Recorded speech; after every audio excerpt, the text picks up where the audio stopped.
कहानी मन का आईना। एक छोटी सी शांत गांव में आर्यम नाम का एक युवक रहता था। वह पढ़ा लिखा और समझदार था, लेकिन उसके मन में अक्सर नकारात्मक विचार आ जाते थे। कभी उसे दूसरों की सफलता देखकर जलन होती, कभी छोटी छोटी बातों पर गुस्सा आ जाता, तो कभी वह खुद को दूसरों से कम समझने लगता। बाहर से वह सामान्य दिखता था, लेकिन भीतर उसका मन हमेशा अशांत रहता था। धीरे धीरे उसका स्वभाव बदलने लगा। वह लोगों से दूरी बनाने लगा और उसे लगने लगा कि दुनिया उसके खिलाफ है। एक दिन उसने आईने में खुद को देखा और महसूस किया कि वह वैसा नहीं रहा जैसा पहले था।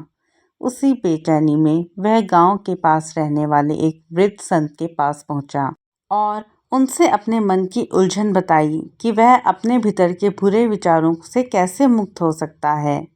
संत ने मुस्कुराकर उसे एक गिलास साफ पानी दिया और उसमें एक मुट्ठी मिट्टी डाल दी। पानी तुरंत गंदा हो गया। संत ने पूछा कि अब क्या दिखाई दे रहा है। आर्यम ने कहा कि पानी तो गंदा हो गया है। तब संत ने गिलास को कुछ देर शांत छोड़ दिया। थोड़ी देर बाद मिट्टी नीचे बैठ गई और ऊपर का पानी फिर से साफ दिखाई देने लगा। संत ने समझाया कि मन भी इसी पानी की तरह है। यदि हम बार बार अपने बुरे विचारों से लड़ते रहेंगे, उन्हें हिलाते रहेंगे, तो मन और गंदा होता जाएगा। लेकिन यदि हम उसे शांत रहने देंगे, तो वे विचार धीरे धीरे नीचे बैठ जाते हैं और मन फिर से साफ हो जाता है। संत ने उसे रोज सुबह कुछ मिनट शांति से बैठकर अपनी सांसों पर ध्यान देने को कहा।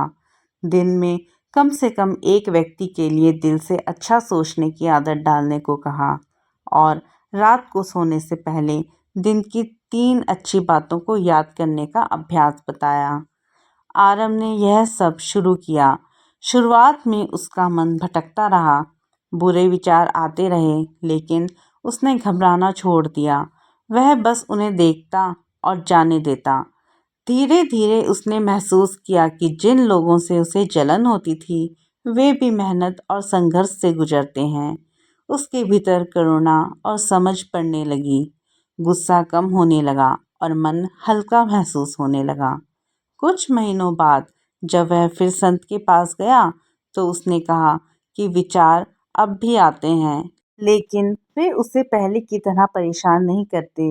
संत ने मुस्कुराकर कहा कि विचारों का आना स्वाभाविक है, पर जब हम उन्हें पकड़कर बैठना छोड़ देते हैं, तो वे हमें पकड़ना छोड़ देते हैं। समय के साथ आर्यम का चेहरा शांत और प्रसन्न दिखने लगा। उसने सीखा कि मन को साफ करने के लिए उससे लड़ना नहीं, बल्कि उसे समझना और स्वीकार करना ज़रूरी है। उसने अपने जीवन का उद्देश्य बना लिया कि वह जहाँ भी जाए सकारात्मकता फैलाए और लोगों को भी अपने मन का आईना साफ रखना सिखाएं। सीख यह है कि बुरे विचार आना गलत नहीं, उन्हें थामे रखना गलत है। शांति, स्वीकार और नियमित सकारात्मक अभ्यास से मन धीरे धीरे निर्मल हो जाता है। दोस्तों, अगर आपको ये कहानी अच्छी लगी हो तो प्लीज़ मेरे चैनल को सब्सक्राइब करें। धन्यवाद।